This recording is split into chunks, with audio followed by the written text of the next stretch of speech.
All right, let's make sure I'm recording. Let's make sure I'm sharing the right screen. All right. Hi, everyone. This is Makayo. I'm doing a walkthrough for lab 3. We created a map, different map types, and worked with symbology for this lab. We also got to manipulate the color scheme a little bit, so that was pretty fun.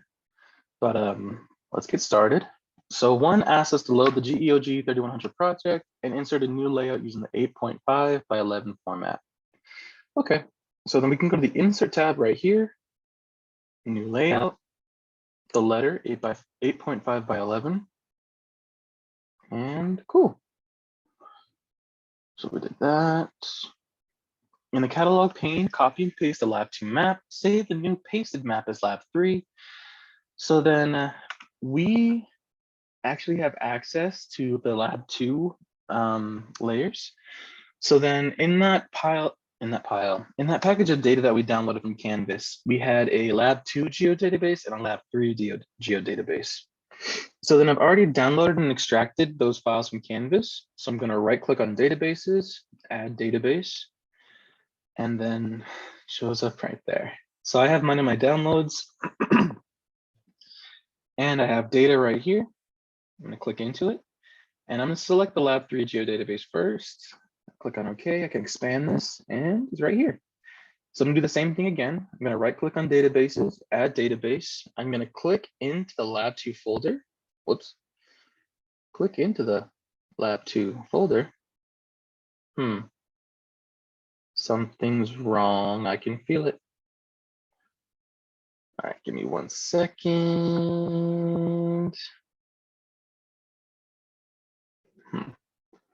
Where did it go? Okay. So then let's go back to project, this PC, downloads, date modified. Let's refresh it.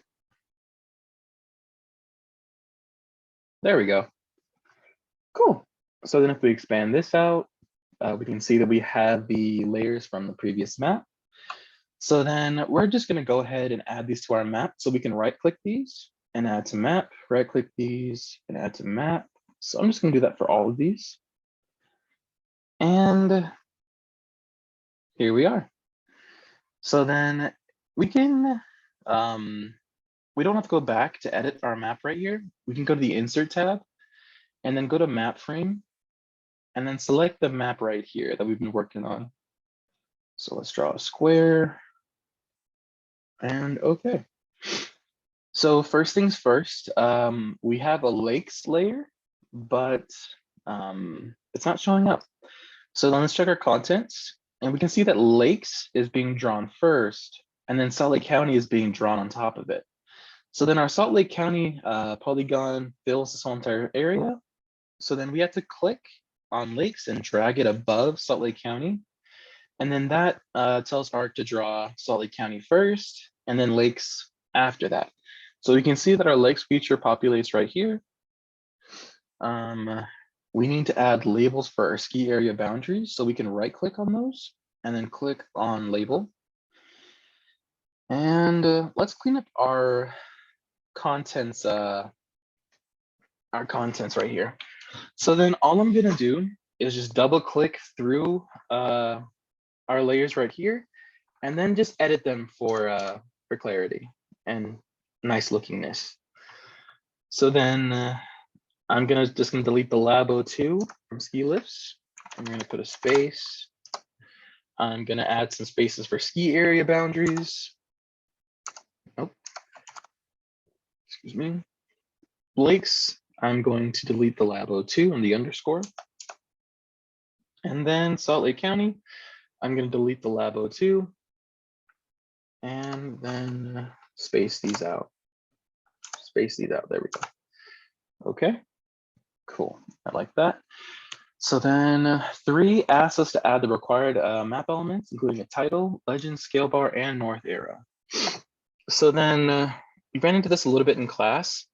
So then when we right click on our map frame and activate it, our insert tab changes because we're working with an active map frame. So to get to the north arrow, scale bar, and legend, we first need to make sure that we click back and close this activated map frame. And then if we go back to the insert tab, we can see that we've got our north arrow, scale bar, and legend right here. So for the north arrow, I'm gonna pick this one. I'll put you down here. The scale bar, we're gonna do that. No. Yes. Nice. And then I'm gonna insert a legend.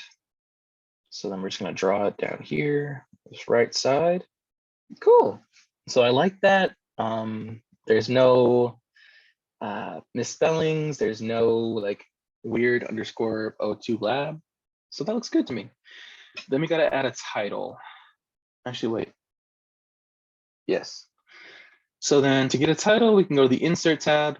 And if you have the graphics and text box, I prefer straight text. You can manually resize it by just clicking and dragging the vertexes of the box, but really it's whatever works best for you, whatever's more comfortable. I just enjoy it this way. So then we're trying to look at the ski resorts. So we can do winter recreation near SLC. Okay, that's a little too big. So then I'm just gonna resize that down right there. And now we need to zoom in on our resorts. So then we can right click this frame, activate it, and then we can manually zoom in, but that's kind of boring. So then we can go to our contents panel and then right click ski area boundaries and then zoom to layer. And then that gives us the best possible extent for this area. So then the colors that ARC uses to display layers can be randomly chosen. So then I have green on green, and that's not gonna fly. So then I'm just gonna change this color to, let's do that. Okay, very distinctive against the green background. We know that this is our study area. Okay, I dig it. So then we have this set up. And now we're going to manipulate these labels so then they are not interfering with our hikes or our ski lifts or our polygons anywhere else. So then to do that, we can right click on ski area boundaries, go down to convert labels to annotation. And this window on the right side will pop up. Our input map is map. We're converting a single layer. Our feature layer is ski area boundaries. Our output geodatabase, I'm gonna select my project 62, Anno, group Anno. Yep, sounds good to me. All right, so we got the green check mark. It ran properly. So we can make you go away, please. And we're here. So there's a couple different ways. Well, actually, no. So this came up in class. We can go back. And then our edit button is gone. So then if we're not actively manipulating this data frame, our inputs can change, or our tabs up here can change. So then if edit is not showing up, just make sure that you click the back button on the top left part of your screen up here. So then let's activate this. I right clicked, activate. And now I went to edit, went to the right, and then in the tools box, I click on annotation. And then once I do that, I have the modify features sidebar open. And then if we click this drop down right here, we can select between different ways of circling or selecting our labels. I'm gonna pick a lasso. Let's draw a circle, and cool. We're gonna move you right there. Perfect. So then that's kind of what we're going for. We're not crossing over into other areas. We are keeping away from the hikes and the trails. So that's pretty much where we're going with that. So then let's move you right here. Nope. Right here. Yes. Then Alta, I'm gonna move right here. Or I can move you down here actually. Both work. And then I'm gonna do Snowbird. Snowbird, we're gonna put you near the bottom for sure. And there. So then we've edited our annotation and we've moved these so they're out of the way. All right, cool. So then this is gonna be our first deliverable. So then remember, to get out of this activated map frame, we can click on the back button up here, and that gets us back here. So this is going to be our first deliverable, zoomed in to our study area. And to share it, we can go to the Share tab up top, export layout, JPEG, please. It's just easier for Word to not scream at everything. And make sure that this is somewhere that you can remember. I'm going to click on export, and we're good. On to the next one. So then that gets us up to number 7. 7 asks us to add the municipalities feature class from the Lab3 geodatabase to our Lab3 map. So to do that, since we've already went ahead and connected our Lab3 geodatabase at the start of this, we can just right click on municipalities, please. Oh, yes. So then we have to have this activated, I think. And then, oh, it's just my computer lagging. All right, that's cool. So then I right clicked and added municipalities. We need to have the population of the cities as a graduated color. Okay, so then I'm gonna click on the map tab up top. I'm gonna click on the Explore tool right here. And now I'm just gonna zoom out. And we can see that this is where our municipalities layer is. And right now it's not telling us much. It's good for checking out the borders, but it's not really useful. So then to change that, we can right click on municipalities and then go to symbology. And we're going to change this primary symbology to graduated color. Right here, graduated colors. And, oh, that looks like the pill guy from Osmosis Jones. But our field 1 is wrong. So we're not looking for the county seat. We're looking for the population last census. So then that looks more useful, but it's still not really useful. So then we're going to add some more classes so we can get some more divisions between the numbers and then get a more visually appealing map. There we go. So then we have our yellow going to red in terms of weight of population. So then we have Salt Lake County right here. Well, Salt Lake County, like downtown. I think this might be Draper.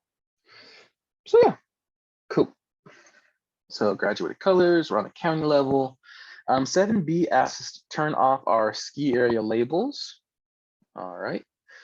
Our lakes feature and ski lifts. Okay.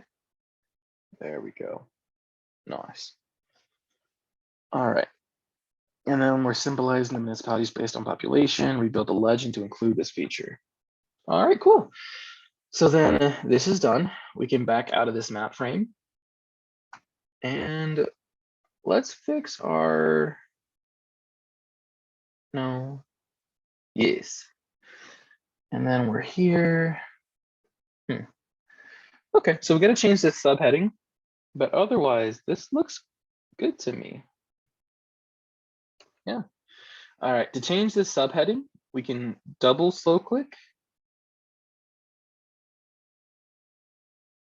Please. There we go. We're gonna title this human population. Human population. We're gonna double click on municipalities and delete the Lab 03. Okay. We need to change our title. We're no longer focusing on winter recreation. We're looking at human population in Salt Lake County. Human pop in SLC County. Okay. So then we rebuilt the legend to have our human population right here. We have our trails, our ski area boundaries in Salt Lake County. We have our scale bar, our north arrow, and our updated title. This is good to share.